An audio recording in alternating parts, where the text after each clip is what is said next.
Welcome. If you want to manage app permissions in your Samsung Galaxy Fold 2, for the first you have to go for the settings. After that we have to go for the apps, and we can find it right here. Then we have to move to the right upper corner and tap on the permission manager. And let's go for the location.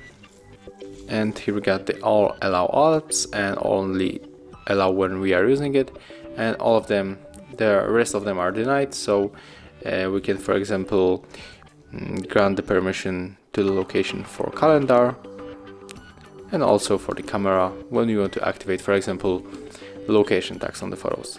So that's how it looks. Thank you guys for watching. Leave thumbs ups, comments and subscribe to our channel.